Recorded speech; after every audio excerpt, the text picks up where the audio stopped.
होता है कि जब बड़ा पुत्र अपनी राय लगाने लगता है, अपनी राय देता है, तो होता क्या है कि पिता की बात मानी नहीं जाती। बड़े पुत्र रुक्मी ने कहा कि हमने अपने बहन की सगाई शिशुपाल के साथ तय कर दी, परसों स्वयंवर होगा। ये बात जैसे ही रुक्मिणी को पता चलता है, रुक्मिणी अपनी भाभी से कहती है कि मैं पति के रूप में अगर पाना चाहती हूँ तो केवल द्वारिकाधीश को पाना चाहती हूँ। मैं आत्महत्या कर लूंगी, मर जाऊंगी, लेकिन मैं शिशुपाल को कभी पति के रूप में नहीं चाहती। इनकी भाभी ने कहा कि कम से कम एक पत्र लिख दो और द्वारिकाधीश के पास वो पत्र भेज दो। श्रुत्वा गुणान भुवन सुंदर निर्विश्यकर्ण विहरते अपंगताम। और उस पत्र को, कुमकुम पत्रिका को लेकर के पंडित जी को दे देती हैं। पंडित जी उस पत्र को लिख करके द्वारिकापुरी पहुंचते हैं। अंतःपुर में जाकर के भगवान से कहते हैं कि प्रभु ये आपका पत्र है, रुक्मिणी जी ने दिया है। भगवान कहते हैं तुम ही पढ़ के सुनाओ। पंडित जी ने कहा कि आपका ये प्राइवेट पत्र है, व्यक्तिगत पत्र है। भगवान ने कहा कि ब्राह्मणों के सामने हमारे लिए कुछ भी व्यक्तिगत नहीं है, सब सार्वजनिक है, पढ़ करके सुनाइए। पंडित जी ने उस पत्र को पढ़ा। अंतःपुरांत वर्जित्य अतवितम पवदाम प्रुयाम महती कुल देवी यात्रा तस्याम बहिनंग जूतो पूजायतन। हे गोविंद, धीराम पति कुलवती कन्या।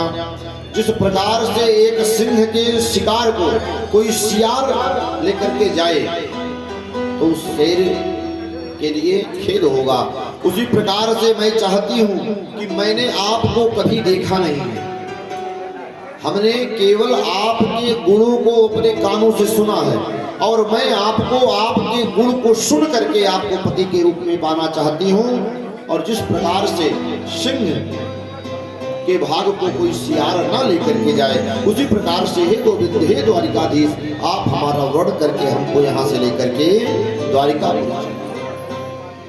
ये पत्र किसने लिखा? रुक्मिणी जी ने। भगवान जवाब दे रहे हैं, हे रुक्मिणी, जो हाल आपका कुंडनपुर में है वो हाल हमारा द्वारिकापुरी में। पंडित जी परेशान कि ना इन्होंने उनको देखा और ना रुक्मिणी जी ने द्वारिकाधीश को देखा, लेकिन दोनों की गति एक है।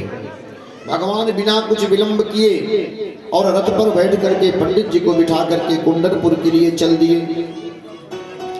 बलराम भैया पूछे कहाँ? कन्हैया ने केवल कहा वहां। जैसे एक होता है पूछ करके जाना और एक होता है बता करके जाना। आप किसी से पूछेंगे कि मैं कथा सुनने जाऊं और उन्होंने कह दिया आज नहीं कल जाना, तो कथा सुनना कैंसिल। और एक होता है हाथ में फूल तुलसी लेकर के तैयार, देखो हम जा रहे हैं कथा सुनने, घर अच्छे से देखना, ये हुआ बताना। अब वो समझ रहे हैं अगर मैं रोकूंगा अभी तो रुकने वाली नहीं, क्योंकि बता रही यही क्या कम है, नहीं तो धीरे से निकल जाती। तो बोलो राधे राधे। तो इसमें से कितना बता के आई हैं, कितना पूछ के आई हैं।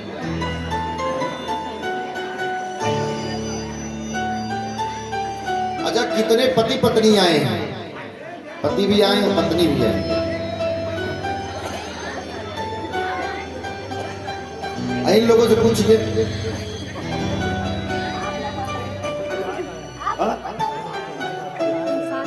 बता के आए। आप सब बता के आए हैं, बता के भी आना ठीक है। इधर महाराज बलराम भैया ने सेनापति से पूछा कि कन्हैया कहाँ गए? बोले कि पंडित जी आए थे, उनके हाथ में एक पत्रिका थी और उस पत्रिका को लेकर के किसी सेनापति मंत्री से कन्हैया ने नहीं बताया, चल दिए। बलराम भैया समझ गए कि हमने तो अपना विवाह किया, कन्हैया भी बड़े हो गए, इनका भी विवाह होना चाहिए। कन्हैया का रथ कुंडनपुर पे पहुंच गया। भीष्मक महाराज रथ लेकर के उधर शिशुपाल की बारात भी आ गई। तो बारात में पहले तिलक चढ़ता है, कहीं कहीं थाल चढ़ता है, किसी किसी के यहाँ पहले चढ़ जाता है, किसी किसी के यहाँ जिस दिन बारात आती है उस दिन चढ़ता है। तो यहाँ पर उसी दिन चढ़ना था, सगाई होनी थी, आनंद फानंद का विवाह था। तो बारात आती है तो आवाज दिया जाता है, फायरिंग होती है। फायरिंग हुआ, सभी लोग जान गए बारात आ गई। इधर द्वारिकाधीश का रथ भी पहुंच रहा है। भीष्मक महाराज सगाई के लिए सामान लेके जा रहे हैं और जैसे ही द्वारिकाधीश को देखे, अहो भाग्य, हमने आपको कार्ड देना हम भूल गए, लेकिन आप पधारे, आज हमारी बिटिया का विवाह है। द्वारिकाधीश मुस्कुरा करके बोले कि अब तो पहचान हो ही गई, आना जाना लगा रहेगा। लेकिन भीष्मक महाराज समझ नहीं पा रहे हैं ये कहना क्या चाहते हैं। सेनापति और सैनिक के समझे कि दूल्हा सरकार यही है और इन्होंने कहा कि जब दूल्हा सरकार यही, बारात पीछे है तो थार परात चढ़ा दो। और भीष्मक महाराज इशारा कर रहे हैं कि यहाँ नहीं वहां। सगाई चढ़ने की शिशुपाल की हो गई गोपाल। सभी ने सामान वहीं रख दिया। अब भीष्मक राजा थे, उनको क्या करें, दूसरा थाल आ गई, दूसरी सामग्री आ गई और वहां से द्वारिकाधीश आगे बढ़े। ये बात पहुंच गई बारात में। देखिए, जिसको जिसको चाय मिले वो चाय अगल बगल बढ़ाते रहे। चाय मिल रही है, त्रेता में दूध मिला, द्वापर में घी और कलयुग में चाय मिली, भूख भूख के पी। तो आप सब बड़े भाग्यशाली, कथा में आपको चाय मिल रही है। शर्मा जी की ये चाह है और उनकी चाह को स्वीकार करिए और भगवान की कथा को प्रेम से सुनिए।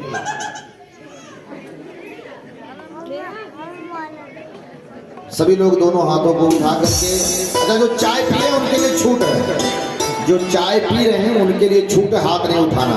और जो नहीं पी रहे दोनों हाथों को उठा करके हनुमान जी महाराज का गदा उठाएंगे। और अगर नहीं उठाएंगे, जैसे हनुमान जी वैसे रात में हनुमान जी काटेंगे। एक गदा बना करके प्रेम से बोलेंगे जय श्री राम।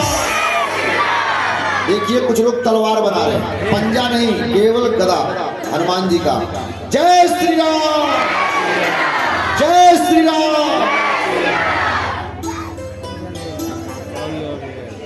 बड़ा सुंदर लगता है जब आप लोग जय श्री राम बोलते हैं, राधे राधे बोलते हैं तो और अच्छा लगता है। भगवान के आगमन की सूचना पहुंच गई शिशुपाल के बारात में। जरासंध ने कहा कि कृष्ण और बलराम को तो मैंने जला करके भस्म कर दिया था, क्या कृष्ण और बलराम का भूत आ गया? और अगर ये आए हैं तो बड़े नटखट हैं, इनको 17 बार मैं पराजित हुआ हूं, 18वीं बार भगा पाया था, इसलिए सावधान हो जाओ। और इधर गौरी पूजन के लिए हमारी रुक्मिणी भैया चल रही हैं। आज भी कहते हैं कन्याओं को, देवियों को विवाह के पहले भगवान की सुंदर पूजन इत्यादि करना चाहिए। और वहां पर रुक्मिणी जी की रक्षा के लिए 10,000 सैनिकों को रुक्मिणी ने लगा दिया कि किसी प्रकार की घटना ना हो।